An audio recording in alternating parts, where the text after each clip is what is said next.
Hi hello అండి, welcome to our channel. Please subscribe my channel. Dishes మొత్తం clean చేద్దామని చెప్పేసి షింక్లో ఉన్న గిన్నెలన్నీ కూడా వాష్ చేసేసుకుంటున్నాను మొత్తం కూడా.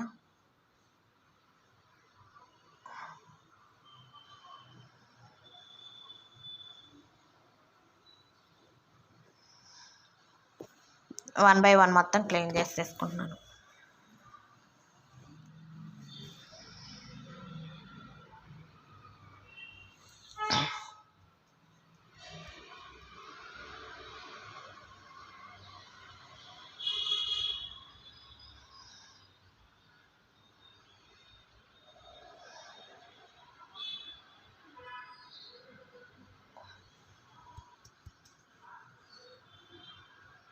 గిన్నెలు మొత్తం వాషింగ్ అనేది చేసేసిన తర్వాత స్టవ్ కూడా క్లీన్ చేసుకున్నాను. ఆ స్టవ్ స్టాండ్స్ అనేది దాని మీద పెట్టాలి కదా, అవి కూడా పెట్టేసుకున్నాను.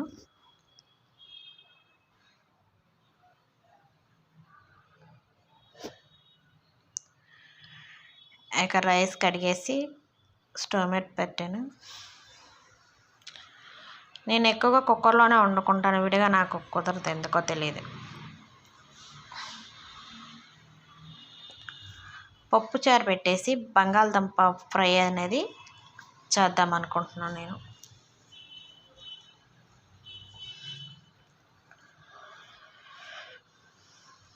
పచ్చివే పీల్ తీసేసి ఫ్రై లాగా చేయొచ్చు. మనం ఇలా పీసెస్గా కట్ చేసి కుక్కర్లో ఒక విజిల్ వచ్చే వరకు ఉడకపెట్టేసి అలా ముద్ద కూరలాగా కూడా చేయొచ్చు. పప్పుచారులో కానీ, రసంలో కానీ, సాంబార్లో కానీ ఇలా బంగాళదుంపని ముద్దలాగా చేసుకుంటే టేస్ట్ అనేది చాలా బాగుంటుంది.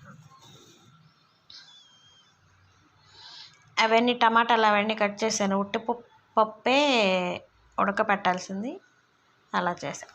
బంగాళదుంప కర్రీ అనేది అయిపోయింది.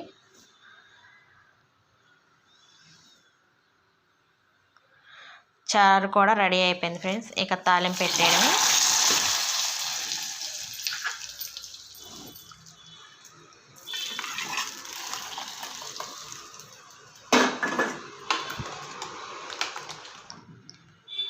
చారు బంగాళదుంప కర్రీ కాంబినేషన్ మధ్యాహ్నం లంచ్ అనేది.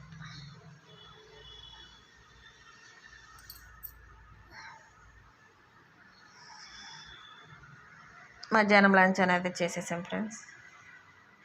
ఇది మార్నింగ్ పూజ. ఇది అమ్మవారికి ప్రసాదం నైవేద్యం, పరమన్నం అనేది నైవేద్యంగా పెట్టాను.